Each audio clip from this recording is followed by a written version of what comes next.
एक छोटे से गांव में एक गरीब लड़का मोहन अपनी मां के साथ रहता था। उनका पास कुछ खास नहीं था।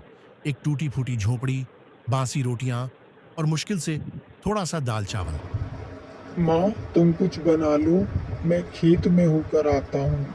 देखता हूँ, थोड़ा बहुत काम बच रहा है, उसको पूरा करके आता हूँ। ठीक है बेटा, मैं तुम्हारे लिए दाल चावल बना कर रखूँगी और तुम ध्यान से काम करके आना। ठीक है माँ, मैं खेत में होकर आता हूँ। तुम अपना ध्यान रखना। मोहन दिन भर किसी तरह मेहनत करके खेतों में काम करता ताकि अपनी मां को भूखा न सोने दे।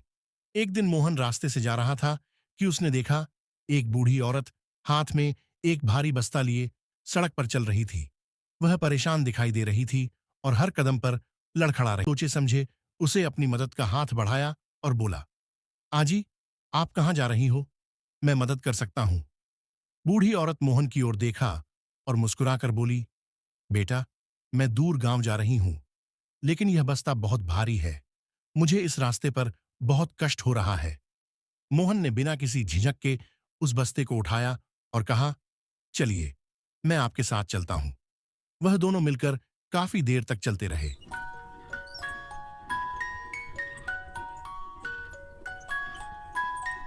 रुकते रुकते बूढ़ी औरत ने मोहन से पूछा, तुम तो बहुत गरीब हो, फिर भी मुझे क्यों मदद कर रहे हो? मोहन हंसी में बोला, क्योंकि मेरी मां ने हमेशा सिखाया है कि हमें किसी की मदद करनी चाहिए, चाहे हम खुद कितना भी कष्ट में क्यों ना हो। कुछ समय बाद जब वे गांव पहुंचे,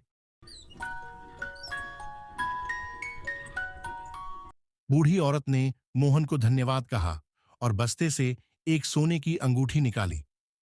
यह तुम्हारे अच्छे दिल की पहचान है बेटा, इसे लो। मोहन ने हाथ जोड़ते हुए कहा, नहीं आंटी, मैं यह नहीं ले सकता। मैं तो बस इंसानियत निभा रहा था। बूढ़ी औरत मुस्कुराई और बोली, तुम सच में खास हो मोहन।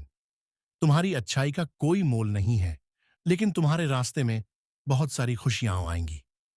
कुछ दिन बाद मोहन को पता चला कि वह बूढ़ी औरत कोई सामान्य इंसान नहीं, बल्कि उस गांव की सबसे बड़ी जानी मानी रानी थी, जो डिस्गाइज्ड होकर उसकी मदद का परखने आई थी।